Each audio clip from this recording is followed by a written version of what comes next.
Hello there, I'm Kios the Ronin Beatmaker, and welcome to Lounge Ronin. All things, everything. If you're new to the channel, please make sure to hit that like button, subscribe, and ring that notification bell. And on this episode, we're going to discuss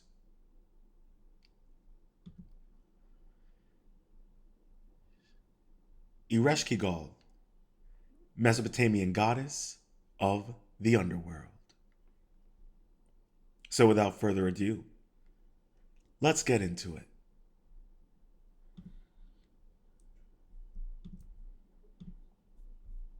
As always, these are light introductions, and this episode in particular be extra light.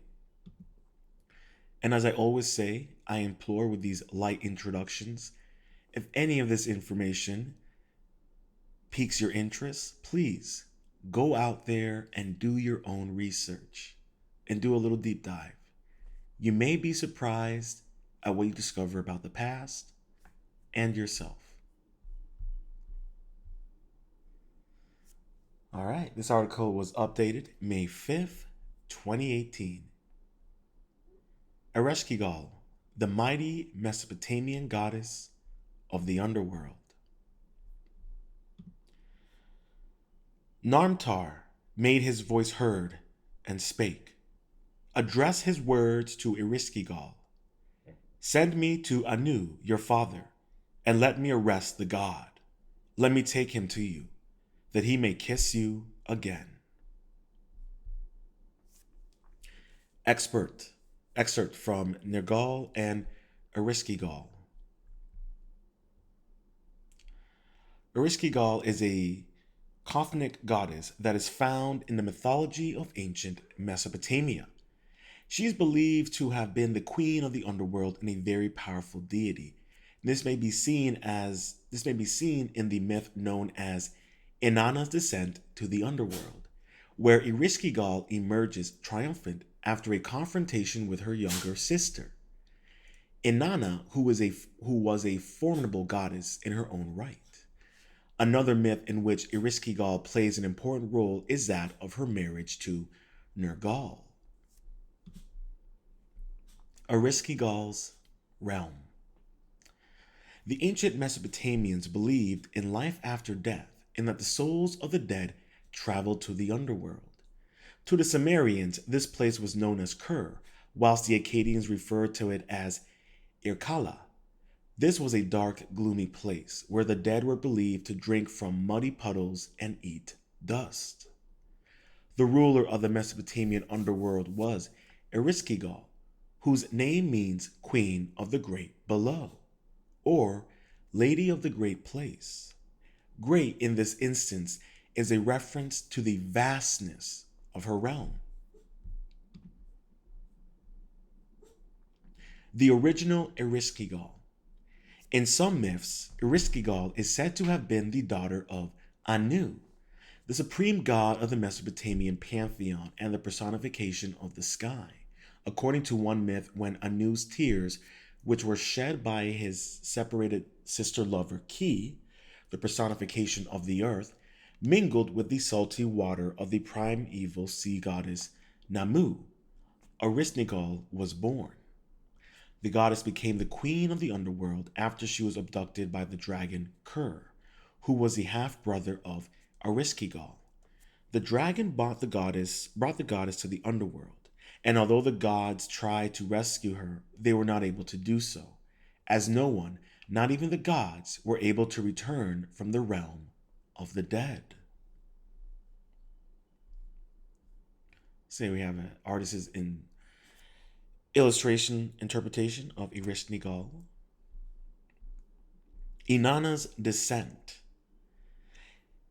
Ereshkigal plays a prominent role in the myth known as Inanna's descent into the underworld, which, if you ask me, Inanna's descent into the underworld, it kind of reminds you of Dante's Inferno. And this is something that I have said and I have stressed, and I covered it in my Martin Luther King Jr. episode,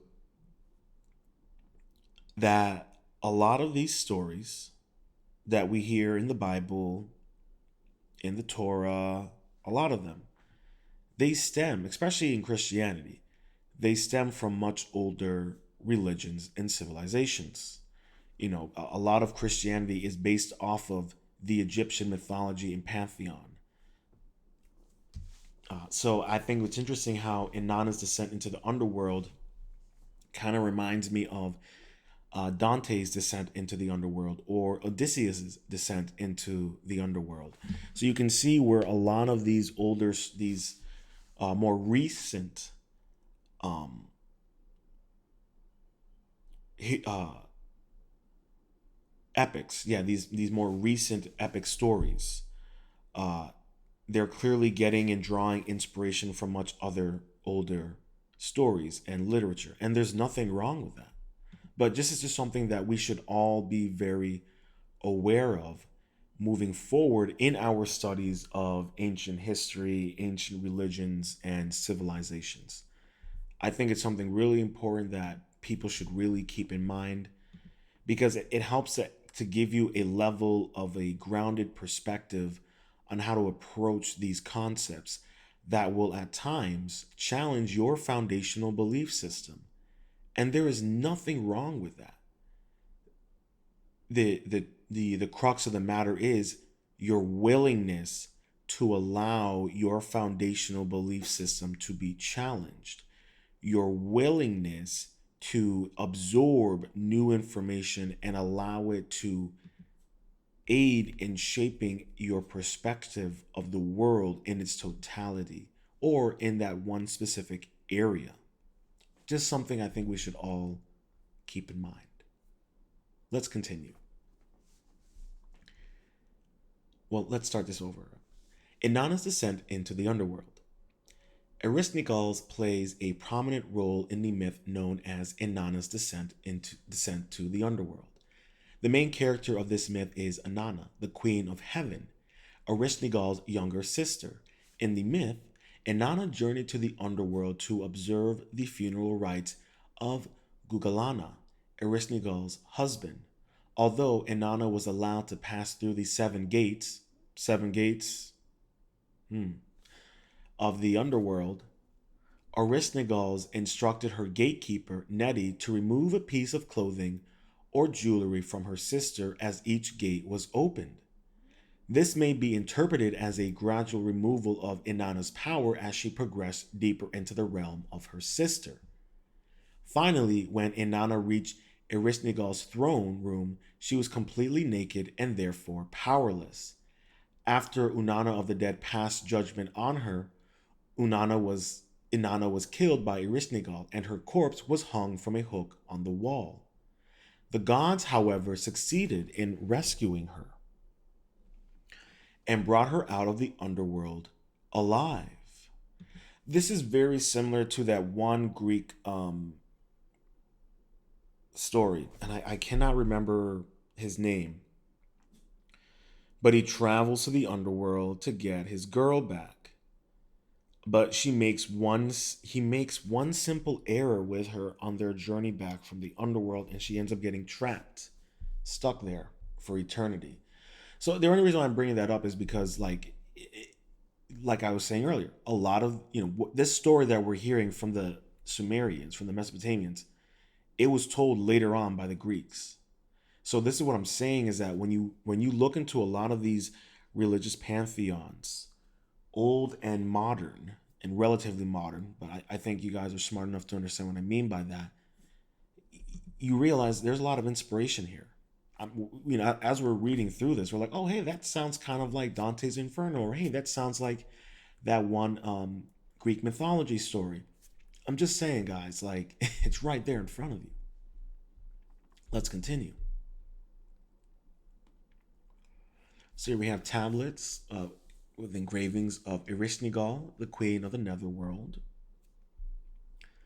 Marriage to Nergal. Another myth in which Ereshkigal appears is that of her marriage to Nergal, her fourth consort. In this tale, the gods held a banquet with which Ereshkigal was not able to attend. Thus, the queen of the underworld sent her son, Namtar, as her representative. As Namtar arrived, all the gods except Nergal, the war god, stood up out of respect for Ereshkigal. Namtar felt insulted, and when he returned to the underworld, he complained about this to his mother. Enraged, Ereshkigal demanded that Nergal be handed over to her so that she could kill him. The gods complied with this demand. Though Nergal was given 14 demons to aid him in each of the 7 gates, Ereshkigal instructed that the gates be shut after Nergal passes through each of them. And when the war god arrived in the throne room, she would kill him. Here we have an ancient Parthian relief carving depicting Nergal, the ancient Mesopotamian god of death and plague.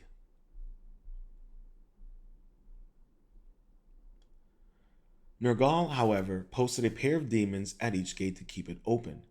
When the war god reached Ereshkigal, he overpowered her and her son.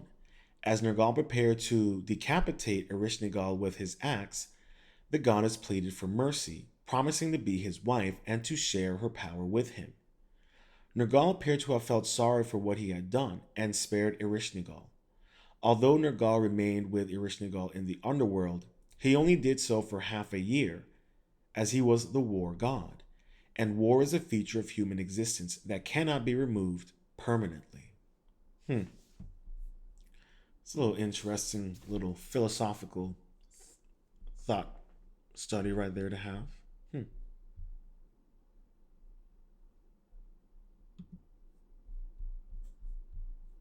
Okay. Queen of the Night. Lastly, it is worth mentioning that no known iconography of Ereshkigal has survived till this day. It has been argued that Bunri relief, also known as the Queen of the Night, is a representation of the goddess. This is not universally accepted. However, as some believe that the figure depicts Ereshkigal's sister, Inanna, or perhaps Lilith. I'm going to repeat that again. This is not universally accepted. However, as some believe that the figure depicts Ereshkigal's sister, Inanna, or perhaps Lilith.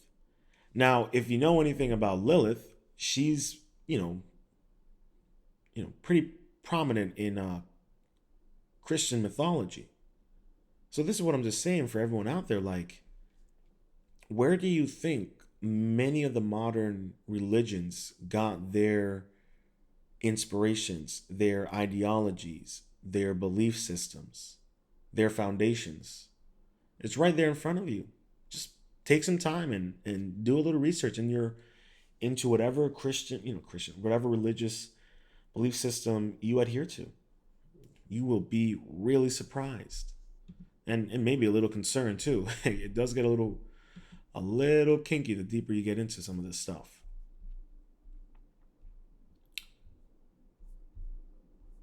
And there you have it.